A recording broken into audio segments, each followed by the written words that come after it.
नमस्कार दोस्तों, कैसे हैं आप सभी लोग। तो मैं आ गया हूँ एक नया लेटेस्ट अपडेट और एक नई वीडियो लेकर आप सबके बीच। तो दोस्तों, भारत के विदेश मंत्रालय MEA का हाल ही में एक आया है बयान। एक बार फिर से पूरे साउथ एशिया और मिडिल ईस्ट की राजनीति में हलचल मच रखा है, क्योंकि पाकिस्तान और सऊदी अरब ने 17 सितंबर 2025 को एक म्यूचुअल डिफेंस पैक्ट पर साइन किया है, जिसमें साफ लिखा गया है कि अगर किसी एक देश पर हमला होता है तो दूसरा देश उसे अपने ऊपर हमला मानेगा और मिलकर प्रतिक्रिया देगा। यह समझौता इस्लामाबाद में साइन हुआ और Saudi defence minister prince Khalid bin Salman और पाकिस्तान के army chief general Asim Munir खुद इस साइनिंग सेरेमनी में मौजूद थे।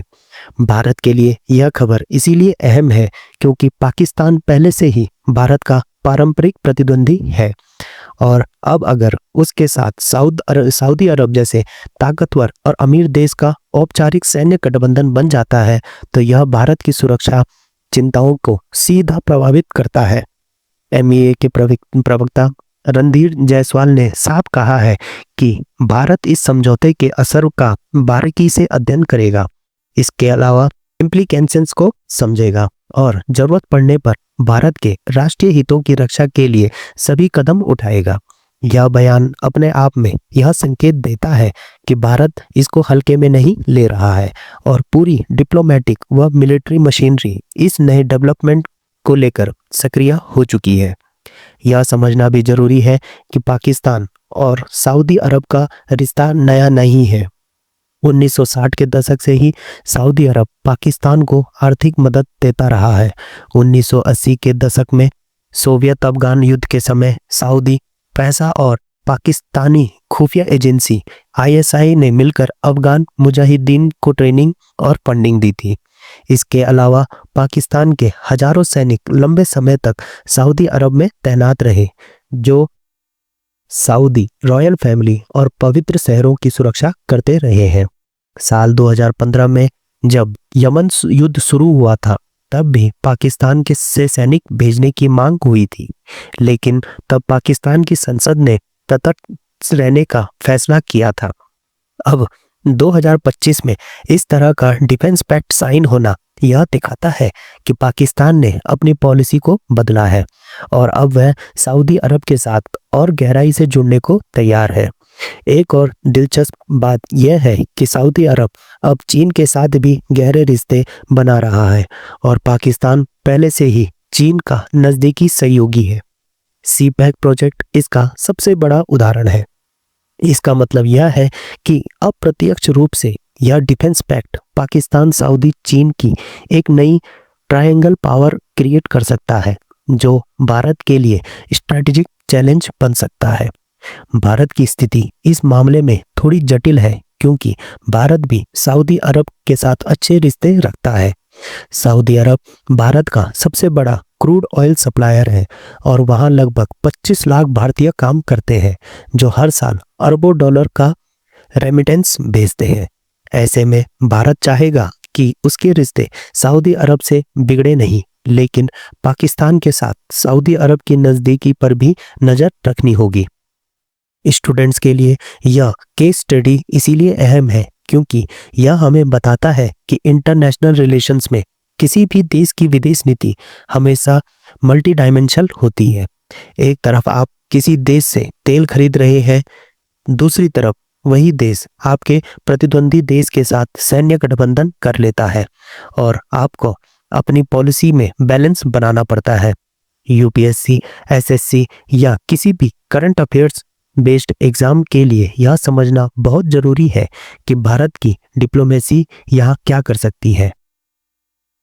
जैसे भारत सऊदी अरब के साथ अपने स्ट्रेटेजिक डायलॉग को और मजबूत कर सकता है, डिफेंस कोऑपरेशन बढ़ा सकता है, टेक्नोलॉजी और ट्रेड में नई डील साइन कर सकता है ताकि सऊदी अरब को भारत के साथ रिश्ते मजबूत रखने का ज़्यादा फायदा दिखे। इसके साथ साथ भारत अपने अन्य gulf partners UAE, Qatar, Kuwait के साथ भी रिश्ते गहरे कर सकता है ताकि किसी एक देश पर ज़्यादा डिपेंडेंसी ना रहे। यह खबर हमें यह याद दिलाती है कि भारत को अपनी मिलिट्री कैपेबिलिटी और डिफेंस इंडस्ट्री को और तेजी से आगे बढ़ाना होगा, ताकि किसी भी संभावित संकट की स्थिति में भारत अकेले भी अपने हितों की रक्षा कर सके। एक और इंटरेस्टिंग एंगल है अमेरिका का, क्योंकि अमेरिका सऊदी अरब का पारंपरिक सिक्योरिटी पार्टनर रहा है, लेकिन हाल के सालों में अमेरिका ने अपनी फोकस एशिया प्रशांत और चीन पर ज़्यादा कर दी है। ऐसे में सऊदी अरब वैकल्पिक सिक्योरिटी पार्टनर्स खोज रहा है और पाकिस्तान उसे सस्ता, आसानी से उपलब्ध सैन्य बल दे सकता है। पाकिस्तान को भी फायदा है कि उसकी फौज को बड़े पैमाने पर डिफेंस कॉन्ट्रैक्ट और फंडिंग मिलेगी। भारत के लिए चुनौती यह होगी कि कहीं यह गठबंधन भारत के खिलाफ किसी इंटरनेशनल मंच पर लॉबिंग ना करे या कश्मीर जैसे मुद्दे पर भारत के खिलाफ कोई संयुक्त बयान ना दे। इसीलिए यह खबर सिर्फ डिफेंस या इंटरनेशनल रिलेशंस का मामला नहीं है, यह भारत की energy security, diaspora policy, trade relations और यहाँ तक कि घरेलू पॉलिटिक्स तक को प्रभावित कर सकती है। यही वजह है कि MEA ने कहा है कि वह इस पूरे मामले को बहुत ध्यान से स्टडी करेगा। दोस्तों, यह डिफेंस पैक्ट सिर्फ पाकिस्तान और सऊदी अरब की दोस्ती का मामला नहीं है, बल्कि यह आने वाले समय में पूरे एशिया के पावर बैलेंस को बदल सकता है। 17 सितंबर 2025 को साइन हुआ यह समझौता साफ कहता है कि किसी एक देश पर हमला होने पर दोनों मिलकर जवाब देंगे। भारत के लिए यह इसीलिए अहम है क्योंकि पाकिस्तान पहले से ही भारत का पारंपरिक दुश्मन है और अब अगर सऊदी अरब उसके साथ खड़ा हो जाए तो भारत को अपनी सुरक्षा रणनीति पर दोबारा विचार करना होगा। भारत की अर्थव्यवस्था सऊदी तेल पर निर्भर है और वहां काम कर रहे 25 लाख भारतीय परिवारों की सुरक्षा भी महत्वपूर्ण है। MEA का यह कहना है कि वह इस मामले को गहराई से स्टडी करेगा, दिखाता है कि भारत इस चीज को बहुत ही गंभीर रूप से ले रहा है। स्टूडेंट्स के लिए यह केस स्टडी समझना जरूरी है कि विदेश नीति में बैलेंस बनाना कितना मुश्किल होता है।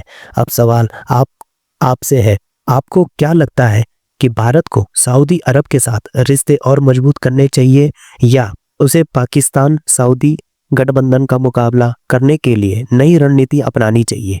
नीचे कमेंट में अपनी राय जरूर लिखें, क्योंकि आपका नजरिया ही इस बहस को और सार्थक बनाएगा। तो दोस्तों, आज के लिए इतना ही।